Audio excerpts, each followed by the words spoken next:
YouTube fandom community, Wings fans, random people on the internet, my name is Giggens, and we are here today to talk about Wings' 1971 debut, Wings Wildlife, released on Apple Records. Apparently, from what I can find, there's conflicting release dates. Apparently, it was released everywhere on December 7th, 1971, and then I've also read that it came out in America on December 7th, 1971, in England, apparently November 15th. So I can't find an actual answer on that one. There's varying reports.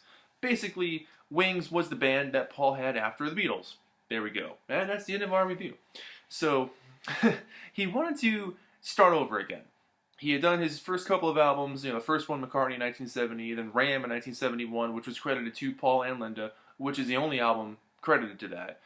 Even though all the songs written on this album are also by Paul and Linda, it was under the name Wings. The name came to him when Linda was having their baby at the time. He was in the hospital staying with her and just had these visions of angel's wings constantly over and over again. And he felt like that was a nice title, nice idea. And he wondered if there was already a band called Wings and realized there probably wasn't and went with that. It was something simple, it was something memorable, it would stick in your head, it was one word. He liked how the Beatles was one word, so he wanted Wings as one word also. Instead of gaining, celebrity musicians and making a supergroup, he wanted to start over again from the bottom and really prove himself all over again, having come to the very, very top that you could in the biggest band of all time. How do you follow that? How do you follow the Beatles? None of them would have the success they had as they did when they were the Beatles. It's just impossible to think that you can replicate that. And so what he did was they held jam sessions and auditions, and they eventually met this guy named Denny Seiwell playing drums who played on the Ram album, and then Paul's old friend Denny Lane from the Moody Blues. They had been friends for a long time. They went to school together. They had gone to concerts throughout the 60s together, and they had toured with each other, Beatles and Moody Blues. So they knew each other, and they made this band. And Paul asked Linda if she wanted to play keyboards or be in the band, and she was really super hesitant and said, yeah, okay. And there were times where I guess they even looked at each other and said, what have we gotten ourselves into? This is crazy. And so that was it. They formed Wings. This album was the result of basically a couple of weeks of jamming and recording. It was done between July and August 1971 at Abbey Road. So their old stomping grounds back at Abbey Road. 5 of the 8 tracks were done in one take, if you could believe that. Holy crap. Paul wanted to keep an instantness of it. He wanted to keep the freshness and the energy of the room because he heard that Bob Dylan did it with his New Morning album. How the whole thing was done really, really quickly. Paul wanted to do that. They were always a big fan of Bob Dylan. All of them were. The Wings became an official announcement on October 9th, 1971, which is interesting because that was John's birthday. But they became a band in August of that year. Clint Harrington, Clint Harrigan, who does the notes in the back here, is Paul. He admitted that in 1990, and apparently John Lennon knew that right off the bat that it was Paul, which I think is kind of funny. A guy named Barry Ladigan took the cover photo, which I think this cover photo suits up the album perfectly. Beyond the fact that it's called Wildlife on their outside with some wildlife, the feel is very chill and very homespun.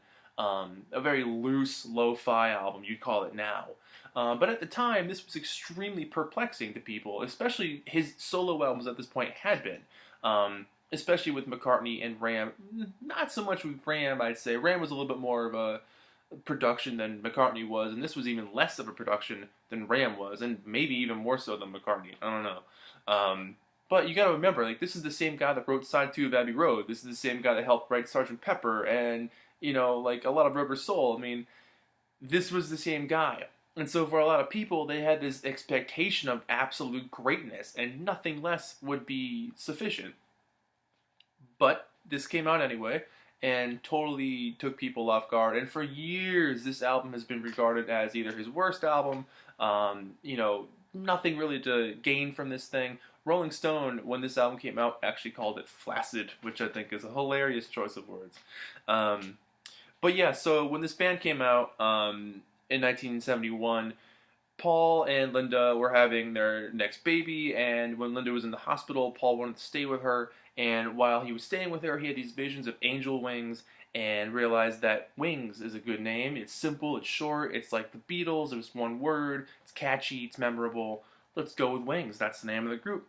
Um, this album didn't have any singles from it. There was one single that was going to be done, which was Love Is Strange, backed with I Am Your Singer. I guess promo copies were made, but it was never issued. And to promote this album on November 8th, 1971, Paul and Wings threw this giant party, and Paul handwrote like 800 invitations. And there's a great video. You can see the video online of the people showing up at this party. Paul wears this crazy plaid suit. Ronnie Wood's there, Keith Moon, Elton John, a bunch of people were invited. And over the years, this album has been like up and down in Paul's life. He's either talked about it highly or just kind of tossed it off. At one point, he even said that he was going through California and saw someone carrying it. He said he saw a fella carrying this album, so he said, quote, "Someone must have liked it." He knew that this album wasn't like a giant smash. It really does sound like a band warming up. I read a couple of great things online. I forget where I saw them. But basically, if you start with Mumbo, the first track, and end with Dear Friend at the end of side 2, it sounds like a band that starts off with a jam, figures out how to write a song, figures out how to put lyrics on it, and eventually gets to the point where they can write their own songs and the album's over. So that's a really cool way of looking at it. I can totally see it working like that. It was engineered by a guy named Tony Clark and a pre-fame Alan Parsons. So there you go. It was reissued on CD a couple of times with lots of bonus tracks. And yeah, let's just jump into this thing. So it starts off with a song called Mumbo, which they had already been jamming at this point, and then you hear Paul yell, "Take it, Tony," for Tony to turn the tape on, basically, and that's why it starts off kind of with this like instant feel, because they were already playing. I really enjoyed this song. Paul even famously said that it's just a big scream of no words, and that's totally it. It's just gibberish. It's basically scat singing, but the guitars on it are super biting. The drums are like ready for action.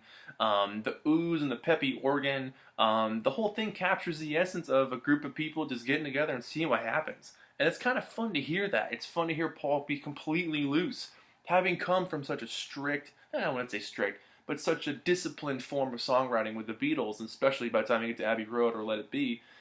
You have such a structure and such an identity to follow that to do something like this completely breaks all that apart, and it's kind of fun to hear him play with those feelings. Again, fans must have been super confused when they put this on the turntable in 1971 and were expecting to hear another Sgt. Pepper and being like, "What the heck is this?"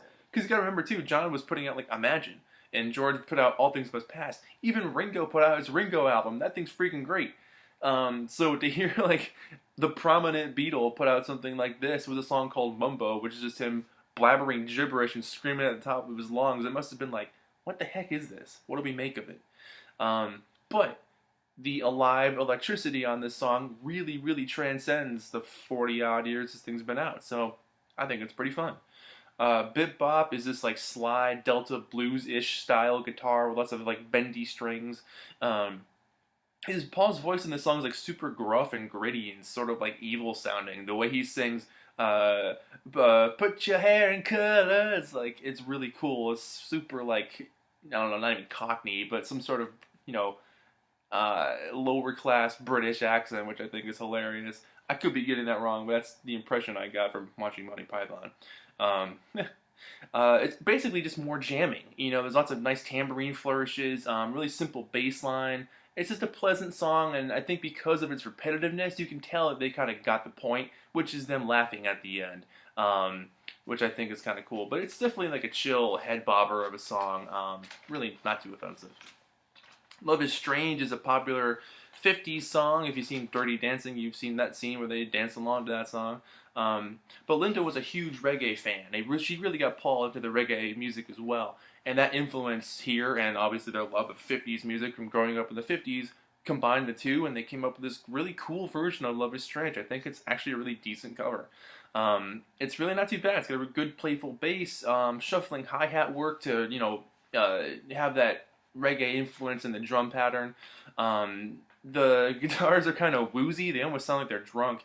The vocals are oddly stiff throughout most of the song until it opens up at the end. There's like, finally this like group vocal happens and some excellent vocal riffing from Paul. But I think having that sort of like woodenness gives it its charm throughout the song. But really kind of a fun deal. And then side one ends with Wildlife, the title track on this thing. It's a great example of Paul's non-Beatle voice. It's not the same guy who sung Hey Jude and Let It Be. He's got this like whole different vibe going on with his voice that you wouldn't really hear his Beatles-esque voice probably till a little bit on Band on the Run, and then on and off throughout the 70s and 80s, and then it came back basically with My Brave Face and all that stuff. It was almost like he was trying to get away from all the Beatles, and they all were trying to get away from the Beatles sound, but I think Paul made it a point to like just get away completely. Whereas I think John kind of kept his voice. He never really changed his approach. But this is a really like great song about animal rights, and I really love like the metronome perfect drum beat that happens throughout this thing. The bass pops in just where it's needed. Well rehearsed backing vocals, and I love Paul at one point singing the word aminals instead of animals. That was great. The bass walks a little bit more by the end. The song picks up. It gets a more heavier hitting edge, especially with the drums. And the really like clean tone guitars play well underneath the burst of the sporadic, slightly distorted guitars for the riffing. Kind of a hypnotizing song for sure. It kind of continues in a pace that doesn't really let up throughout the whole time. Not bad. Not my favorite song by far, but not bad. Side 2 starts with a song called Some People Never Know, and that's just a basic, love song back and forth.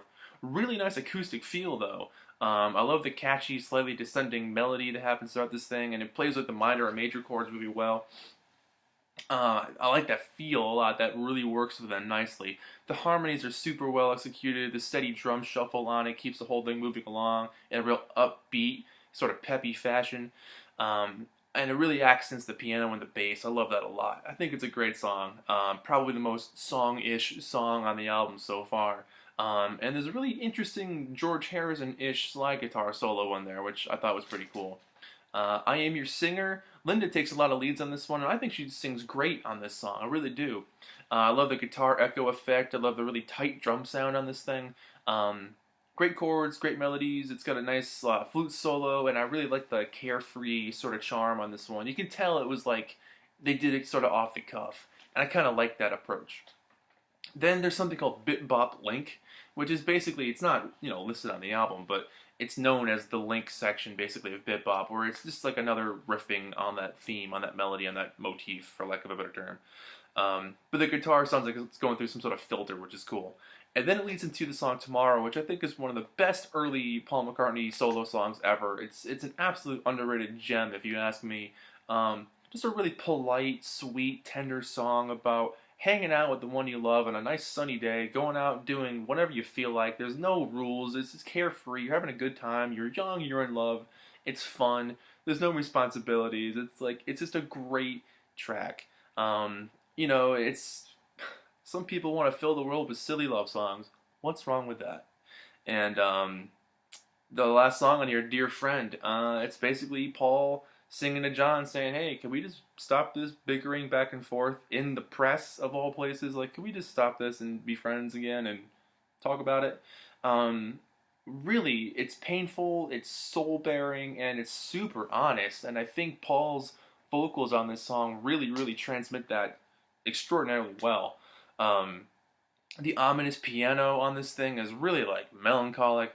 I think the drums happen in just the right places, and the echo-laden empty atmosphere of this song really it lends itself well to the eventual banging on the pianos, the eventual horns and the strings that kick in.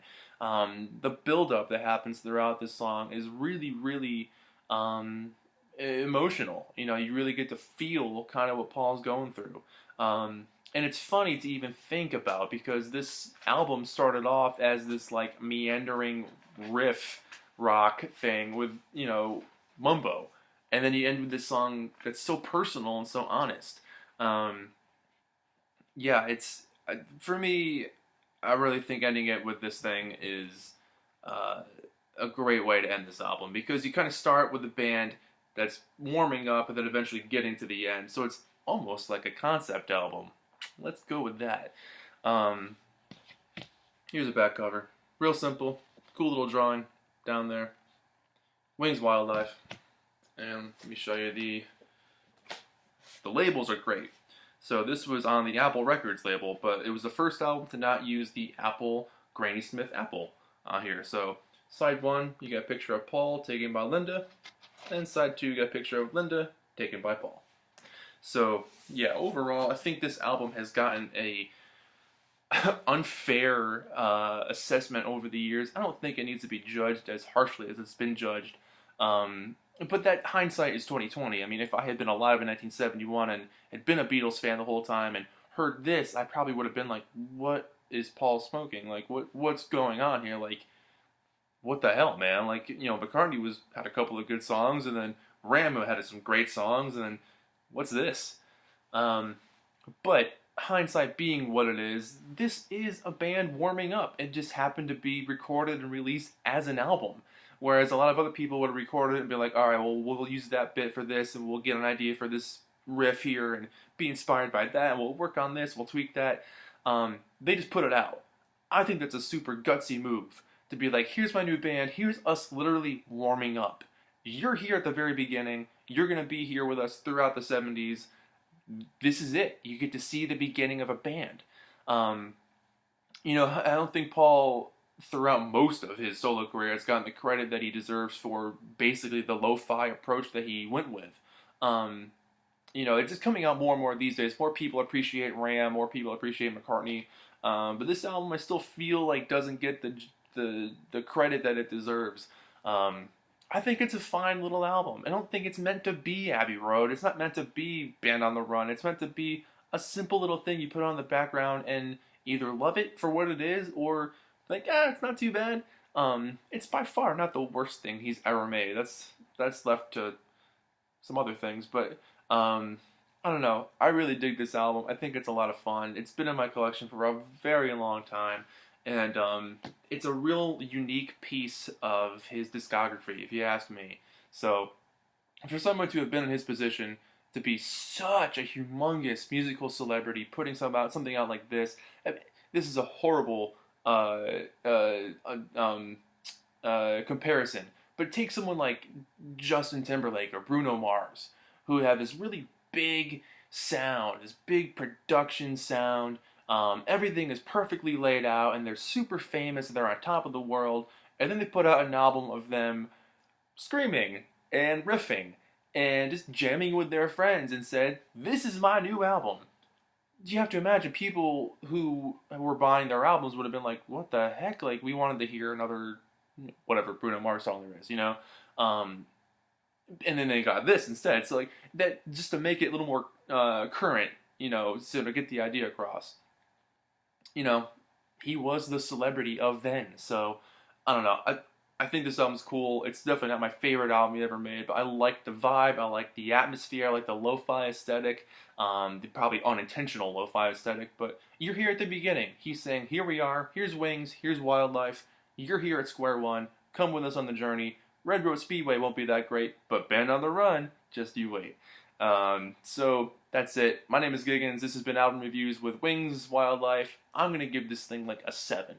I think it deserves like a solid 7. So that's it. Thank you so much for watching, and I'll see you in the next video. Bye-bye.